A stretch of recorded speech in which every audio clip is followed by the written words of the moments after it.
ابو بکرہ رضی اللہ تعالیٰ عنہ وہ روایت کرتے ہیں، اور وہ فرماتے ہیں، ایک صحابی فرماتے ہیں، کان رسول اللہ صلی اللہ علیہ وسلم یصلی بنا، آقا علیہ الصلوۃ والسلام ہمیں نماز پڑھا رہے تھے. صاحب ظاہر یہ بھی فرض نماز ہے جو پڑھا رہے تھے. وکان الحسن یجیء وهو صغیر، اور یہ معمول بتا رہے ہیں کہ کئی بار ایسا ہوتا کہ ہمیں آقا علیہ السلام نماز پڑھا رہے ہوتے،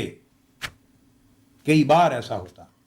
کہ امام حسن مجتبیٰ سیدنا حسن رضی اللہ تعالیٰ عنہ وہ صغیر، چھوٹے تھے، معصوم بچے تھے، بہت چھوٹے تھے، تو وہ دوڑتے ہوئے گھر سے نکل کے باہر آ جاتے. اب آقا علیہ السلام کے در دولت حجرہ مبارک کے ساتھ متصل سیدہ کائنات حضرت فاطمۃ الزہرا رضی اللہ تعالیٰ عنہ کا حجرہ مبارک تھا، سیدنا علی شیر خدا کا. درمیان میں ایک کھڑکی بھی تھی، ونڈو رکھی ہوئی تھی تاکہ آقا علیہ السلام کبھی کھول کے بات بھی کر سکیں. گھر کے ساتھ نیکسٹ ڈور تھا، متصل حجرہ تھا. اور آقا علیہ السلام کا دروازہ مبارک حجرہ کا جس طرح مسجد نبوی کے سین میں کھلتا تھا، اس طرح سیدہ فاطمۃ الزہرا اور سیدنا مولا علی شیر خدا رضی اللہ تعالیٰ عنہ ان کے حجرہ کا دروازہ بھی مسجد نبوی کے سین میں کھلتا تھا. اور بعد میں جب وہ دروازے بند کرائے گئے تو آقا علیہ السلام نے ان کا دروازہ بند نہیں کروایا، کھلا رکھنے کی اجازت دی کہ یہ مسجد نبوی کے سین میں بدستور کھلا رہے گا. لہٰذا دروازہ چونکہ مسجد نبوی کے سین میں تھا، مسجد نبوی بھی چھوٹی تھی، تو دروازے سے جب بچہ نکلتا ہے تو فوری مسجد نبوی میں آ جاتا. تو آقا علیہ السلام جماعت کرا رہے ہیں. سیدنا حسن مجتبیٰ اپنی کم سنی میں، بچپن میں دوڑ کے چھوٹی عمر میں باہر آ گئے آقا علیہ السلام کے پاس. فکان کلما سجد رسول اللہ صلی اللہ علیہ وسلم وثب علی رقبتہ وظہرہ، تو جب بھی آقا علیہ السلام سجدے میں جاتے تو سیدنا حسن مجتبیٰ رضی اللہ تعالیٰ عنہ کبھی آپ کے کندھوں پر چڑھ جاتے، کبھی آپ کی پشت مبارک پر سوار ہو جاتے. جب بھی سجدے میں جاتے، چھوٹے معصوم بچے تھے، کبھی کندھوں پر چڑھ کے بیٹھ جاتے، کبھی آپ کی پشت مبارک پر سوار ہو کے بیٹھ جاتے. فَيَرْفَعُ النَّبِيُّ صلی اللہ علیہ وسلم رَأْسَهُ رَفْعًا رَقِيقًا حَتَّى يَدَعَهُ، اور جب وہ آپ کے کندھوں پر یا آپ کی پشت پر چڑھ کے بیٹھے ہوئے ہوتے تو آقا علیہ السلام جب سجدے سے سر اٹھاتے، سر مبارک تو آہستہ آہستہ کر کے اٹھاتے تاکہ وہ گر نہ پڑے، اور آہستہ آہستہ اٹھا کے اس طرح کہ پھر وہ ان کو آہستہ طریقے سے ان کو نیچے اٹھا دیتے، بازو کی مدد سے ان کو نیچے اتار دیتے اور پھر اٹھ کے بیٹھ جاتے. پھر جب نیچے سجدے میں جاتے تو حسن مجتبیٰ رضی اللہ تعالیٰ عنہ پھر آپ کی پشت مبارک پر سوار ہو جاتے. پھر جب سجدے سے سر اٹھاتے تو آہستگی سے اٹھاتے تاکہ گر نہ پڑے، اور ہاتھ کی دست مبارک کی مدد سے انہیں اتار کے نیچے بٹھا دیتے. پھر آپ حالت جلسہ میں یا قعود میں بیٹھ جاتے، یا قیام میں جانا ہوتا تو دوبارہ قیام فرما لیتے. یہ عمل پوری نماز میں جاری رہا. صحابہ کرام فرماتے ہیں، فقالوا یا رسول اللہ صلی اللہ علیہ وسلم انک تصنع بہذا الغلام شیئا ما رأیناک تصنعہ بأحد. یا رسول اللہ، آپ نے اس شہزادے کے ساتھ آج وہ معاملہ کیا ہے کہ جو ہم نے آج تک کسی اور کے ساتھ کرتے ہوئے نہیں دیکھا. یعنی ہر بار سجدے میں وہ آپ کی پشت پہ سوار ہوا اور آپ نے ہر بار سجدے میں یہ اس کا لحاظ کیا، رعایت کی، اٹھتے ہوئے اور اس کو نیچے اتارا، پھر وہ چڑھ گیا، پھر وہی عمل کیا، دہراتے رہے نماز پوری میں. آقا علیہ السلام نے فرمایا، فقال انہ ریحانتی من الدنیا، تمہیں معلوم ہے کہ یہ دنیا میں میرا پھول ہے، دنیا میں میرا پھول ہے. ان ابنی ھذا سید، میرا یہ بیٹا سید ہے، اور اللہ تعالیٰ اس کے ہاتھ سے مسلمانوں کے دو بڑے گروہوں کے درمیان صلح کرائے گا. یہ جو بیٹا حسن ہے جب جوان ہوگا خوشخبری بھی بتا دی، غیب کی خبر بھی بتا دی مستقبل کی، کہ اللہ تعالیٰ میرے اس بیٹے حسن کے ہاتھ پر مسلمانوں کے دو گروہوں کے درمیان صلح کروائے گا، اور یہ میرا بیٹا سید ہے. یعنی اس کی، اور اسی طرح دوسری حدیث میں سیدہ شباب اہل الجنہ، امام حسن اور حسین دونوں کو شامل کر کے فرمایا میرے یہ دونوں بیٹے سید ہیں، اور دونوں بیٹے میری جنت کے پھول ہیں، میرے باغ کے پھول ہیں، میرے چمن کے پھول ہیں، اور دونوں سید ہیں. یعنی دونوں کی اولاد سے سیادت جنم لے گی، ان دونوں کی اولاد سید کہلائے گی، وہ میری آل ہوگی. اس حدیث کو آقا علیہ السلام کی